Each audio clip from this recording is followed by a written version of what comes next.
자, 오늘 이야기를 정리하면 다윗과 요나단이 이제 헤어지는 이야기고요. 이 이후로부터 이제 다윗은 계속 사울의 추격에 쫓기며 살아가는 삶을 삽니다.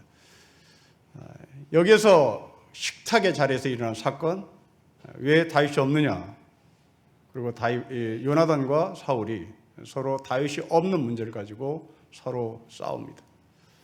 그 결국 이 요나단은 다윗을 보호하기 위하여 아버지와 등을 돌리고 다윗을 만났고, 다윗에게 우리 아버지 사울이 당신을 죽이려고 하니 당신이 여기서 빨리 피신하라, 이렇게 말을 했고, 그 이야기를 들었던 다윗은 요나단과 함께 서로 입을 맞추고 다시 만나자라는 기약도 없이 하나님의 언약을 서로 확인하며 다윗과 요나단이 헤어집니다.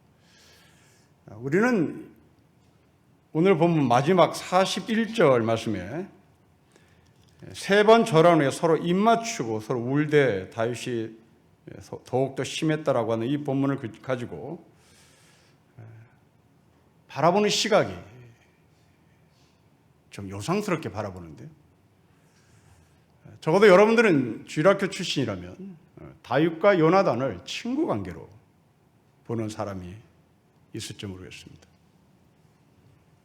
여러분, 여기서 다윗과 요나단이 단순히 친구 관계를 찾아볼 수 있겠으나 다윗과 요나단은 친구를 뛰어넘어서 다윗은 이스라엘의 왕이 될 사람입니다. 그러니까 친구 관계를 뛰어넘어야 되는 것이죠.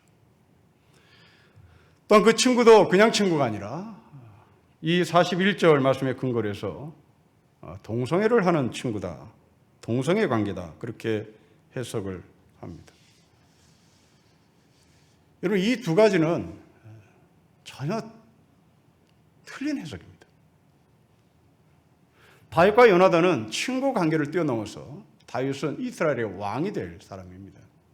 다시 말하면 나라로 접근을 해야 되는 겁니다.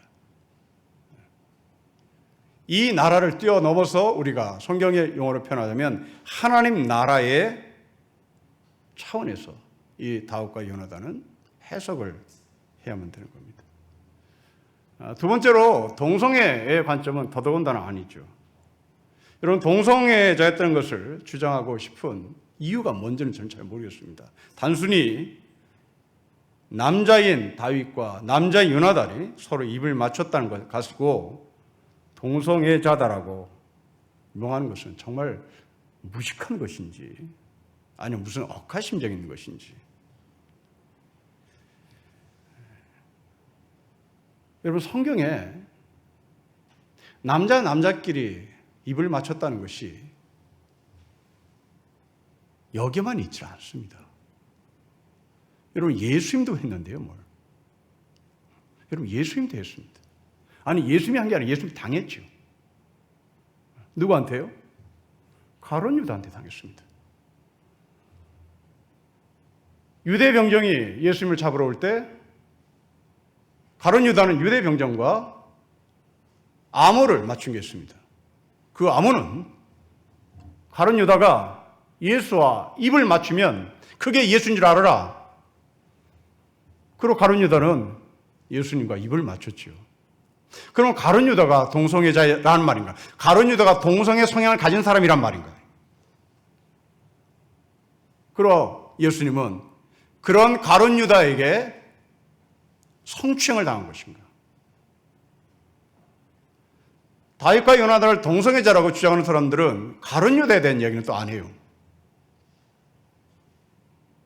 그리고 예수님께서 성추행 당했다는 얘기도 하지 않습니다.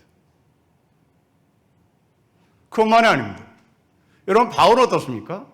여러분, 로마서 16장에 보면 바울은 여러 사람들에게 문안 인사를 하라고 부탁을 하죠. 거기에 거룩한 입맞춤으로 문안 인사를 하라고 합니다. 베드로는 또 어떤가요? 베드로도 마찬가지입니다. 베드로도 베드로 전서에서 아름다운 입맞춤으로 서로 인사를 하라고 합니다. 그렇다면 이게 뭘까? 이것은 동성애 차원도 아니고, 이것은 성추행 차원도 아니고, 이것은 이스라엘의 한 문화였단 말입니다. 문화인 거죠. 여러분, 성경은 하나님의 말씀입니다. 그러나 이 하나님의 말씀인 성경 안에는 우리의 문화가 담겨 있지 않습니다. 이건 이스라엘 상황에서 쓰여진 책이기 때문에 이스라엘의 문화가 담겨져 있는 것이죠. 그 성경 안에서 이스라엘 문화를 헤아리며 해석을 해야 되는 겁니다. 우리의 관점에서 입맞춤을 해석하면 안 되는 것이죠. 그것은 그들의 문화와 우리의 문화를 일치시켜버리는 우를 범하는 겁니다. 여러분, 이스라엘 문화와 우리의 문화는 전혀 다릅니다. 그 문화의 차이를 인정하고 해석을 해야 합니다. 여러분, 최근에 우리나라 학자들이 우리나라 역사 왜곡으로 인해서 우리를 굉장히 피곤하게 만들고 있습니다. 어떤 한 사람이 최근에 책을 출판한 후에 북고서들을 하면서 우리나라 사람이 갖고 있는 밥 문화를 비하하는 쪽으로 말을 했습니다. 여러분이 알고 계실 텐데요. 여러분, 일제에 징용으로 끌려간 사람들이 밥을 조금 줬다고 그러는데 그렇지 않다. 일본 사람과 일제에 징용으로 끌려간 조선인과 밥을 똑같이 줬다. 그런데 한국인들은 밥을 많이 먹는다. 그래서 배가 고팠다. 이런 논리로 갑니다. 여러분, 이 말은 얼핏 들으면 밥을 많이 먹는 우리는 미견이고 밥을 적게 먹는 일본 사람은 문명화된 사람이라는 느낌이 확 옵니다. 그러나 적어도 그 사람이 우리나라 사람이라면요, 밥 문화를 알고 있어야 되는 겁니다. 여러분, 저도 우리나라 사람은 밥 문화를, 밥을 많이 먹는다를 미개함으로 보지 않습니다. 우리나라 사람에게 있어서 밥에 대한 문화는요, 밥을 많이 먹으면 많이 먹을수록 복된 사람입니다. 밥을 많이 먹는 것을 보고 아이고 아이고입니다. 왜 이 미련퉁이 같이 밥을 많이 먹냐고 말하지 않아요. 이게 우리의 밥 문화입니다. 그래서 우리는 밥을 먹을 때 숟가락으로 먹어요. 깨작깨작 젓가락으로 먹으면 혼납니다. 그럼 복이 달아나는 거예요. 숟가락에 밥을 많이 퍼서 그냥 입에 한 놓금 집어넣어야 되는 겁니다. 그러면 할머니는 복되다고 얘기하는 거죠. 많이 젓가락으로 깨작깨작 먹었다가는 그것은 귓방망이 맞는 겁니다. 반면에 일본 사람들은 젓가락으로 밥을 먹지요. 그래 적게 먹을 수밖에 없는 거죠. 이게 문화입니다. 만약에 일본 사람이 젓가락으로 밥을 먹지 않고 숟가락으로 밥을 먹으면 그건 무식한 거죠. 그 문화에서는. 여러분, 적어도 학자입니다. 한국에 내놓은 학자가 밥에 대한 문화를 얘기하는데 우리나라에 대한 문화를 근거로 해석을 하지 않고 일본의 문화의 관점에서 이 밥을 먹는 당시 일제 징용에 끌려간 노동자들의 밥에 대한 것을 해석하는 것은 그건 무식한 게 아니라 의도적인 거죠. 우리나라의 문화를 비하하는 의도성이 깔려 있는 겁니다. 여러분, 중국과 또 우리나라의 밥 문화를 보십시오. 중국과 우리나라의 밥 문화는 또 다릅니다. 우리의 밥 문화는 다 먹어야 되는 겁니다. 한 톨도 남기면 안 돼요. 그러나 중국의 문화는 남겨야 되는 겁니다. 여러분, 왜 우리는 다 먹어야 되고 중국의 문화는 남겨야 되는 문화를 갖습니까? 여러분, 적어도 우리는 남긴 법이 없는 이유가 전략입니다. 그리고 동시에 이 쌀을 만들어진 농민에 대한 아픔을 같이 공유하는 겁니다. 그러나 중국의 문화는 밥을 남기는 문화인데 그 남기는 문화의 의도는 자기가 이렇게 돈을 많이 가졌다고 과시하는 겁니다. 여러분, 이렇게 밥에 대한 문화는 달라요. 여러분, 밥은 인간이 살아가는데 어마무시하게 중요한 겁니다. 그리고 여기는 정말 성스러운 어떤 메시지가 담겨져 있는 겁니다. 여러분, 세계를 탐험했던 한비자라고 하는 여성이 계십니다. 이 한비자라는 여성이 어릴 때 부모로부터 배운 밥 문화를 얘기합니다. 식탁에서 밥을 먹는데 자기네 식탁에는 세 개의 지도가 깔려 있는데요. 그 세 개의 지도 위에서 밥을 먹는 거예요. 밥을 먹다 이 한비아가 어떻게 밥이 아프리카 땅에 떨어지면 아빠 엄마는 그때 설교를 했답니다. 여기 아프리카에 네가 먹어야 할 밥을 먹지 못하는 아이가 있다는 걸 기억해라.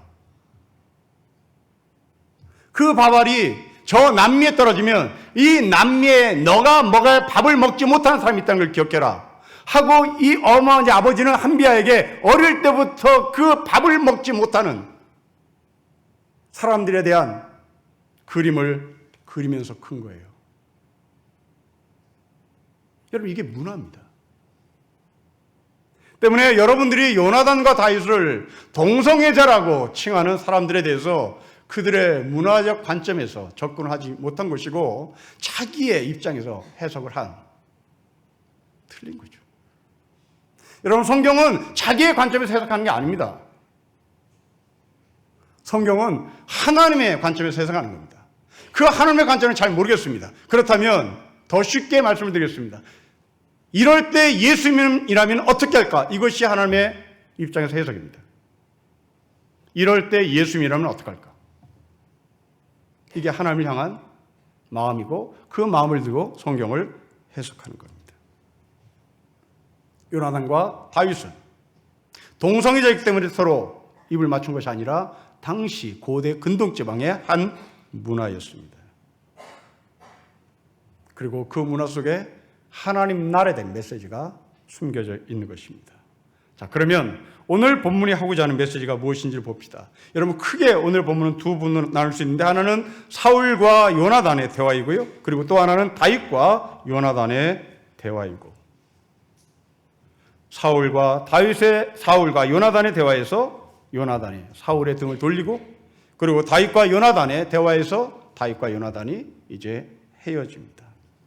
자, 첫째, 사울과 요나단의 주제를 봅시다. 여러분, 30절, 31절을 우리 같이 한번 읽어보겠습니다. 시작. 사울이 요나단에게 화를 내며 그에게 이르되, 폐영무도한 계집의 소생아, 너가 이새의 아들을 택한 것이 너의 수치와 너의 어미의 벌거벗은 수치됨을 내가 어찌 알지 못하랴? 이새의 아들이 땅에 사는 동안은 너와 너의 나라가 든든히 서지 못하리라. 그런즉 이제 사람을 보내어 그를 내게로 끌어오라. 그는 죽어야 할 자라고. 여러분, 30절, 31절을 이렇게 정리해 봅시다. 사울이 요나단에게 말합니다. 야, 이 바보야, 지금 이 나라는 네 거라고. 네가 이 나라를 계승할 왕자야. 그런데 왜 이새의 아들에게 그 왕권을 넘겨주려고 그러냐? 그 놈은 죽일 놈이고, 너는 왕자로서 이 나라를 계승하고 이 나라의 왕이 될 사람이라는 말입니다. 여러분, 나라에 대한 주제예요. 너 가만히 있으면, 너 내 옆에만 있으면, 너는 왕자로서 이 나라의 왕을 따놓은 사람이다. 그럼 너는 내 옆에 있어라. 여러분, 세습하려고 하는 어느 대형교회 목사가 있다고 가정합시다. 그 아들은 아버지 명령대로 미국 유학 가서 실학 공부하고, 또 미국에서 대충 인턴십하고, 그리고 너 내가 부르면 와. 이건 네 거야. 그렇다면 그 사람은 얼마나 좋겠어요? 지금 이 요나단은 아버지 사울부터 그 얘기를 받습니다. 너 가만히 있어라. 이 자리는 네 거야. 그런데 요나단이 거부를 해요.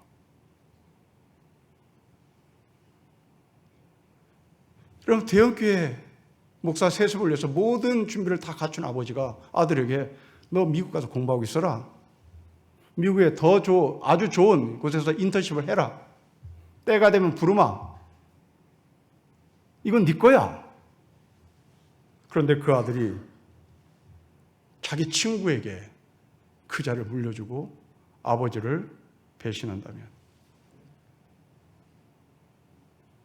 그것이 여러분이라면 여러분 어떤 심정이 있습니까? 자, 사울의 심정 봅시다. 여러분 다시 한번 27절 보십시오. 27절에 그 조찬 모임에, 그 조찬이 월삭입니다.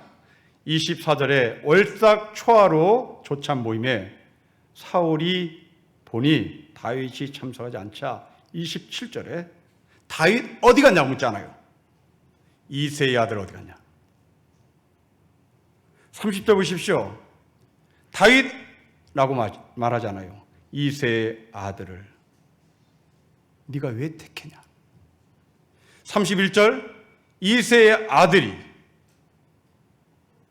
땅에 사는 동안 너와 너의 나라가 든든히 서지 못한다. 그는 죽일 놈이다.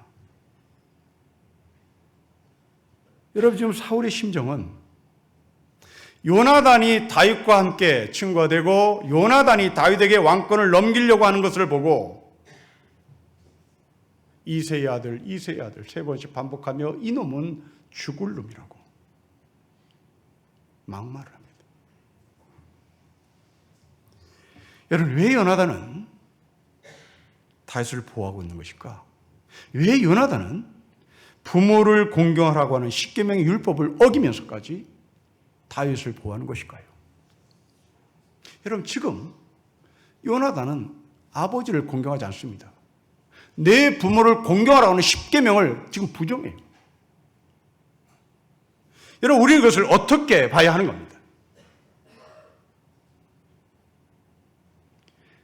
대형교회 세습하려고 하는 아버지가 아들에게 이렇게 말했는데 그 아들이 그 아버지의 명령을 어기면 분명 그 아버지는 설교할 겁니다. 십계명을 봐라. 내 부모를 공경하라고 했지. 그러면 내 말을 들어야지. 그리고 너는 이 교회가 네 거라는 것을 받아야지. 지금 사울의 심정은 그런 심정입니다. 자, 이제 여러분에게 이 말씀을 던집니다. 여러분이 혹시 이런 상황에서 자녀들에게 십계명을 들먹거리면 부모를 공경하라고 하신 하나님의 말씀을 들먹거리면 그 자식은 뭘로 받아칠까요? 받아칠 성경 구절이 있습니다. 그 받아칠 성경 구절 한번 볼까요? 여러분 누가복음 14장입니다. 저 뒤를 좀 찾아볼까요?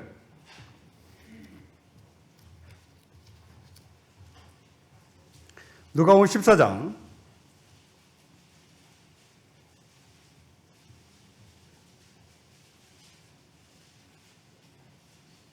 25절부터 27절을 보십시오.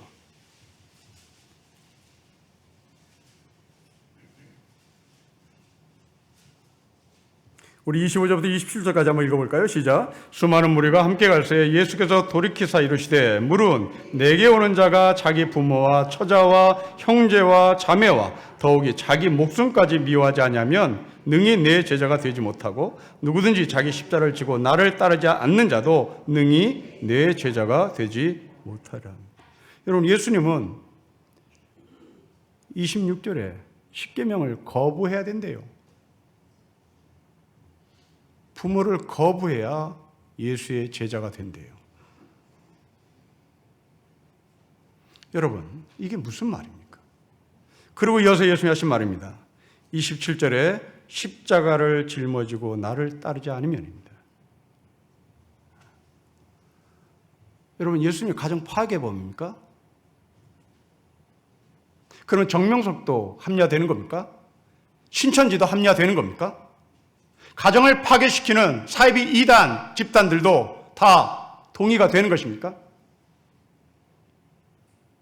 과연 예수님께서 여러분 가정에 이 말씀을 여러분 아들에게 했다면 여러분들 이것을 받아들이시겠습니까? 이게 어떻게 해석돼야 되는 겁니까? 도대체 이게 무슨 말입니까? 이 말을 문자 그대로 옮기면 정명석은 그리고 신천지는 틀린 게 없습니다. 그들은 말합니다. 부모를 거역해라. 그리고 하나님을 따르라. 성경에 나와 있다. 여러분 이것을 어떻게 받아들이셔야 됩니까? 여러분, 이 말씀을 들어야 할 당시의 회중이 누구인지를 보겠습니다. 여러분, 14장 12절로 올라가시면 회중이 나오는데요, 들어야 될 사람들이 나옵니다. 14장 12절부터 14절 말씀해 보시면, 또 자기를 청한 자기를 대해 너가 점심이나 저녁이나 베풀거든 벗이나 형제나 친척이나 부한 이웃을 청하지 말라. 두렵건대 그 사람들이 너를 도로 청하여 너에게 가품이 될까 하노라. 잔치를 베풀거든 차라리 가난한 자들, 몸 불편한 자들, 저는 자들, 맹인들을 청하라. 그리하면 그들이 갚을 것이 없으므로 너에게 복이 되리니 그는 의인들의 부활 시에 너가 가품을 받겠음이라 하시더라. 15절, 함께 먹는 사람 중에 하나가 이 말을 듣고, 여러분, 지금 내 부모를 거역해라, 너의 십자를 짊어져라 라고 하는 이 말씀을 들어야 될 1차 독자가 누구냐면 13절에 가난한 자들, 몸 불편한 자들, 그리고 저는 자들, 맹인입니다. 여러분, 이들에게 말합니다. 니네 부모 말 믿지 말아라. 여러분, 저는 이 말이 너무나 감격스럽습니다. 네 부모만 믿지 말아라. 그리고 너는 너의 십자를 짊어져라. 그래야 내 제자가 된 겁니다. 여러분, 다시 14절에 13절의 사람들을 가만히 묵상해 보십시오. 가난한 자들, 몸 불편한 자들, 저는 자들, 맹인들, 이들이 갖고 있는 세계관, 이들이 갖고 있는 세계관은 무엇이겠습니까? 내 팔자구나, 이거. 나 부모 잘못 만났구나. 이게 내 팔자지요. 그리고 부모도 자식에게 이게 우리 팔자란다. 지금 그 얘기입니다. 여러분, 예수님은 이 사람들을 모아놓고 밥을 먹이며 네 부모의 말을 듣지 말아라, 네 형제 말도 듣지 말아라, 그리고 십자를 짊어져라, 그래야 내 제자가 된다, 이 말입니다. 여러분, 여기에서 서양 사람들이 그토록 좋아하는 심포지움이라는 모임이 만들어집니다. 이 심포지움이라는 것은 밥을 같이 먹으면서 서로의 자기의 이야기들을 내어놓는 겁니다. 그리고 멋진 결론을 도출하는 것이 심포지움이라는 회의 방식입니다. 제가 이제 9월 달에 여러분과 다시 성경 공부를 시작하는데, 그 성경 공부를 할 때 저는 여러분에게 뭘 가르치지 않습니다. 그냥 여러분의 이야기를 듣습니다. 그리고 서로 그 이야기를 맞춰봅니다. 맞춰서 결론을 내리는 거죠. 이게 바로 심포지움의 형식 방법입니다.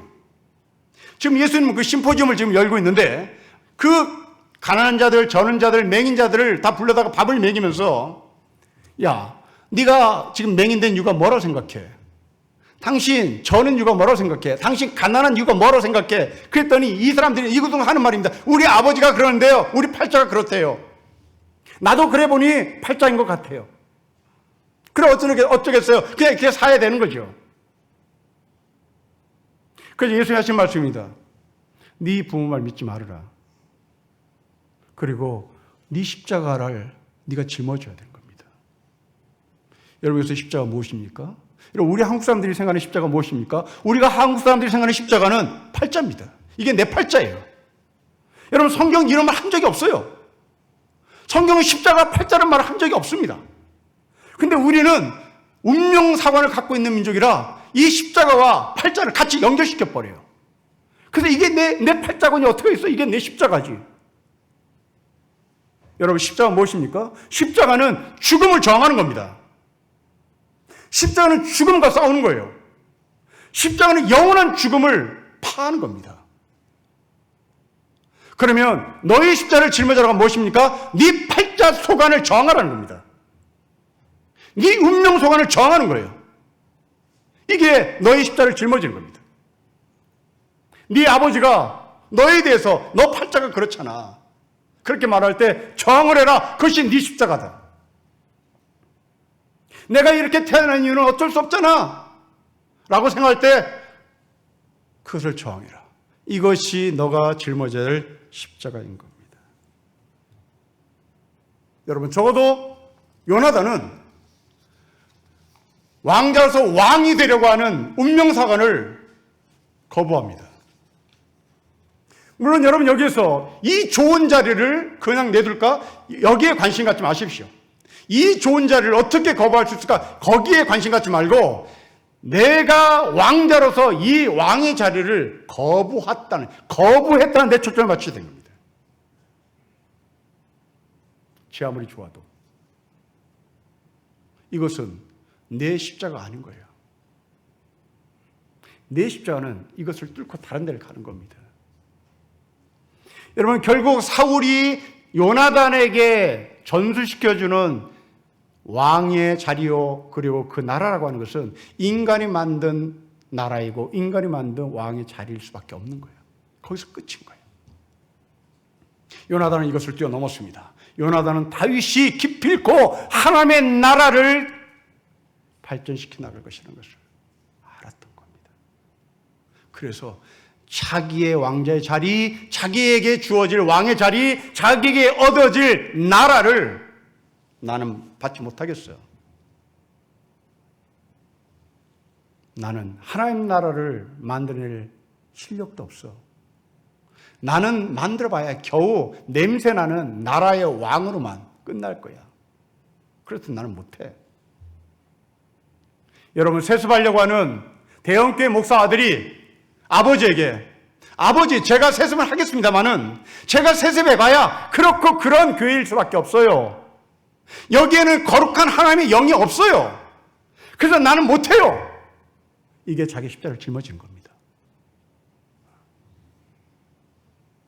여러분 그 사람이 미국에서 신학을 공부하고 멋진 인턴십을 받고 트레이닝을 받고 한국에 들어오면 프로그램을 돌릴 수 있겠죠. 선진 프로그램을 사람들에게 보이며 사람들에게 만족을 시켜주겠죠. 그러나 인간의 가장 깊은 곳에 담겨져 있는 이 영적인 갈급함에 대해서는 그 프로그램이 우리를 해소시킬 수는 없는 거잖아요. 여러분 이게 십자가를 짊어지는 겁니다. 저는 대형교회 그 목사의 아들이 이 요나단의 영성을 좀 가져봤으면 좋겠습니다. 내가 그렇게 좋은 대학을 나왔고 내가 그렇게 좋은 논문을 썼고 그랬으나 내가 아버지의 자리를 물려받으면 그렇고 그런 교회로 끝날 수 있으니 하나님 보시기에 이 교회는 교회라고 말할 수 없다. 정말 하나님께서 기뻐하시는 참된 하늘의 교회를 만들 수 있는 방법은 다윗과 같은 사람을 찾아야 한다. 그리고 나는 이것을 거부한다. 그렇게 말하는 아들이었으면 좋겠습니다. 가난한 자, 저런발이 안 못 보는 자들, 그들은 운명사관에 빠질 수밖에 없는 사람들이었습니다. 예수님은 그들에게 밥을 먹입니다. 그리고 그 운명사관을 심어놓는 너희 아버지의 말을 듣지 말아라. 그리고 네 생각도 믿지 말아라. 십자가를 짊어지고 저항을 해라. 거부를 하라.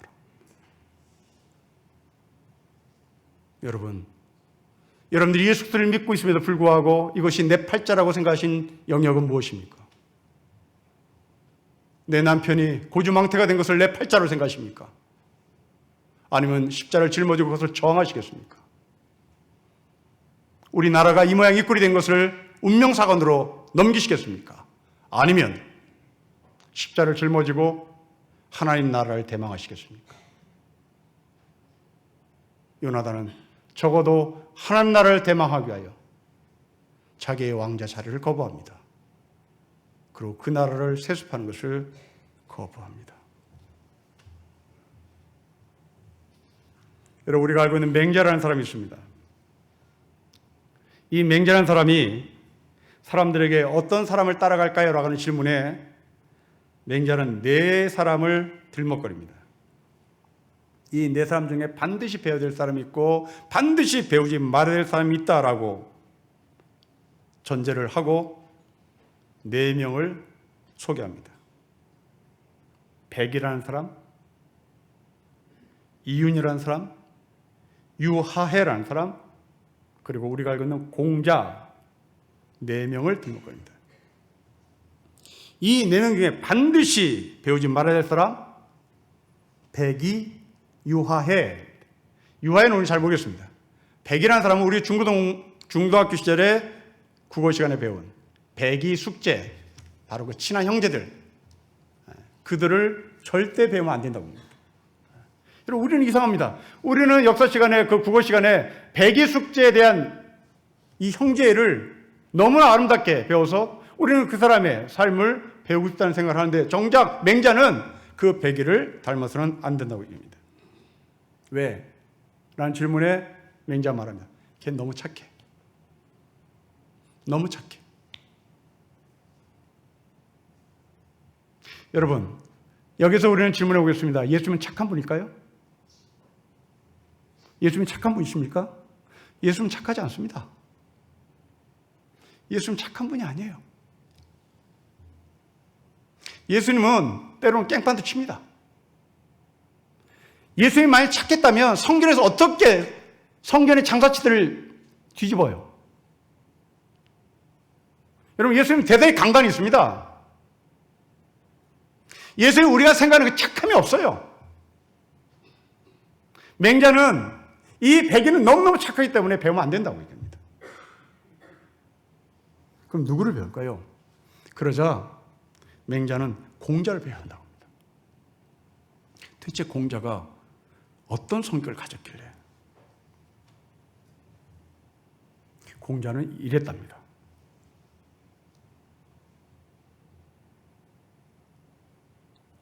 내가 어디에 있어야 할지를 알고, 내가 누구와 버텨야 하는지를 알고, 내가 누구와 헤어져야 하는지를 알고, 오래 머물만 한 사람이면 오래 머물고 있고, 은둔할 상황이 벌어지면 은둔하고, 벼슬을 할 만하면 벼슬을 하고, 이렇게 자기의 정체성을 정한 사람이 공자였답니다. 여러분, 이것을 무엇을 말합니까? 상황에 따라서 거부할 걸 거부하고 따를 걸 따르겠다는 공자의 철학입니다. 여러분, 여기에는 뭐가 요구되죠? 대가가 요구됩니다. 여러분, 요나단은 가만히 있으면 대가를 지불하지 않아도 왕이 될 수 있는 사람이었고, 그 아버지의 나라를 이어받을 수 있는 사람이었습니다. 그러나 요나단은 공자처럼 내가 있어야 될 것을 알고, 내가 있지 말아야 될 것을 알고 있었고, 내가 거부할 것을 알고, 그것을 대가를 지불하면서까지 자기의 삶을 살아갑니다. 여러분, 예수 그리스도를 믿음이란 바로 대가를 지불하는 겁니다. 여러분이 그 대가를 지불하는 영역 안에는 시간도 지불하고 정성도 지불합니다. 그러나 이 모든 것들 가장 밑바닥에 깔려 있어야 될 것은 내가 이 시대의 세류를 따라 흘러가는 존재인지, 아니면 그것을 거부하는 존재인지, 여기에 내가 지불하는 대가를 평가해야 합니다. 여러분, 어제 신문에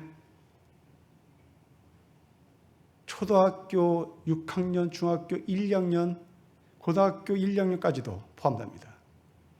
중국으로 공부하러 갔던 유학생들, 남미로 공부하러 갔던 유학생들이 방학 때만 되면 대치동에 와서 학원을 다닌답니다. 그들은 조그만 원룸을 얻어서 그 꼬마가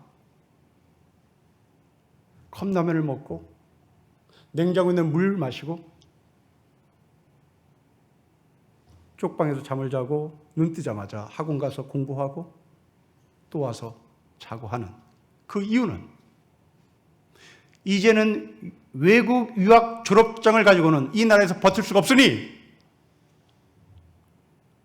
이제 외국에서 공부한 것을 근거로 한국에 들어와서 소위 연구대를 가야만 취직을 할 수 있다는 계산이 나와서 그들이 여기에 온 겁니다. 엄마 아빠는 따라오지 않았습니다. 여러분, 이 아이가 웁니다. 혼자 울어요. 어느 날 어떤 아이가 몸살을 앓았는데 자기가 혼자 병원 찾아가고 자기가 혼자 학원에 전화를 해서 오늘 학원에 못 가겠다고 이 모든 자기의 일처리를 다 하는 자신의 모습을 보고 이 초등학교 아이가 너무나 자신이 한심스러워서 펑펑 웁니다. 그리고 하는 말입니다. 내가 방학 때마다 한국에 오고 싶어 했는데 나는 이제 한국에 안 오겠음. 한국을 증오하고 떠납니다. 여러분, 이 아이는 지금 무엇을 지불하고 있습니까? 이 아이가 왜 그렇게 비싼 돈과 시간을 지불합니까? 십자가를 향한 지불입니까? 아니면 시세에 따른, 흐름에 따른, 유행에 따른 지불입니까? 성도 여러분, 여러분들이 바치는 시간과 열을 바치는 그 대가는 무엇을 위함입니까? 내 자식을 공부시키는 이유가 무엇입니까? 이 시대에 저항하기 위하여 실력을 갖추기 위하여 공부시킵니까? 아니면 이 시대의 흐름에 맞춰서 살라고 공부를 시킵니까? 여러분들은 과연 십자를 짊어진 장로입니까? 여러분들 정말 십자를 짊어진 목사입니까? 아니면 죽은 시체가 강물을 떠내려가듯이 내 자식 그렇게 떠내려 보내는, 그것도 돈을 많이 투자해서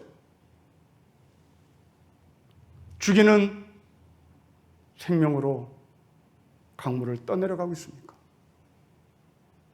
여러분, 십자를 짊어짐이란 바로 저항을 하는 것이고, 십자를 짊어짐이란 그 저항 가운데 대가가 요구되는 하나님의 삶입니다. 하나님 나라는 그냥 오는 것이 아닙니다. 지금도 여러분들의 운명을 거부하면서 자신의 십자를 짊어지고 가면서 그 대가를 지불해야만 되는 겁니다. 더 나아가 약소국가라고 하는 운명론에 빠져 있을 것이 아니라 우리나라를 향한 하나님의 섭리를 저희가 말씀을 통해서 통찰하고 그리고 바라면서 십자를 짊어지고 우리가 갈 길을 가야 될 겁니다. 여기는 대가가 필요합니다. 여기는 대가가 지불되어야 합니다. 강대국이 우리를 보여주지 않습니다. 우리의 십자가는 대가를 요구하는 십자가기에 그 대가를 지불할 용의로, 대가를 지불할 마음을 갖고 우리 민족이 갈 길을 걸어가야 되는 것입니다. 요나단은 세습할 수 있는 왕의 자리를 거부했습니다. 그 대가는 아버지 사울로부터 치명적이었습니다. 무죄에 막지 않은 말을 들었습니다. 어떤 자식에게 사울이 요나단에게 한 그런 욕짓거리를 할 수 있겠습니까? 이 정도로 요나단은 대가를 지불했습니다. 마지막 우리 사울이 아들 요나단에게 한 막말을 한번 읽고 마치겠습니다. 사무엘상 20장 30절입니다.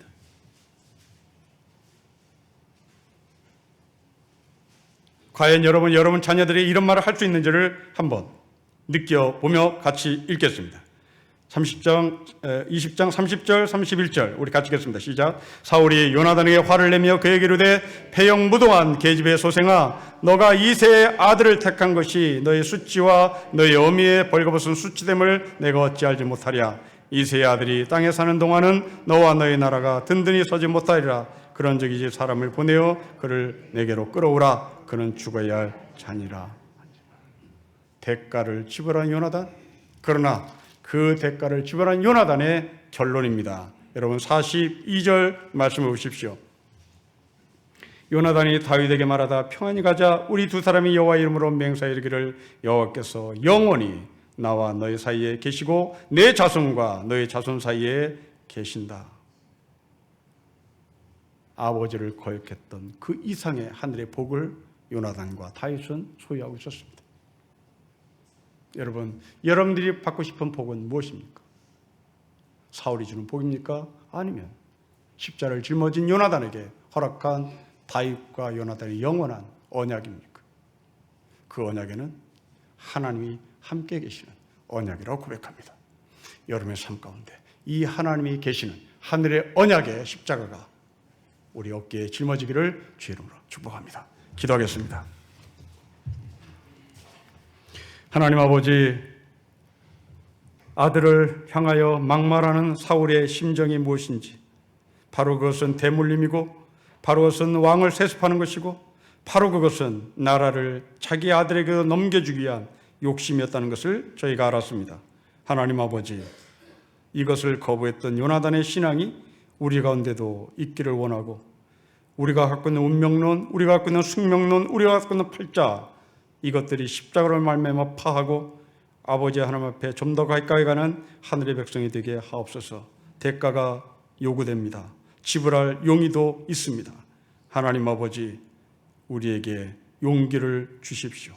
대가를 지불하고, 그리고 그 대가를 요구할 때 우리가 기꺼이 예수 그리스도의 이름으로 지불하고 예수 그리스도의 이름으로 저항하며 예수 그리스도의 십자를 지고 이 땅에 민족이 가야 할 역사를 바라보겠으니 아버지 하나님, 우리의 기도를 들으시고 응답하시고 우리가 그 응답에 감사하며 소망 가운데 이 민족의 역사를, 나의 삶을 보게 하여 주십시오. 주 예수 그리스도의 이름으로 기도합니다. 아멘.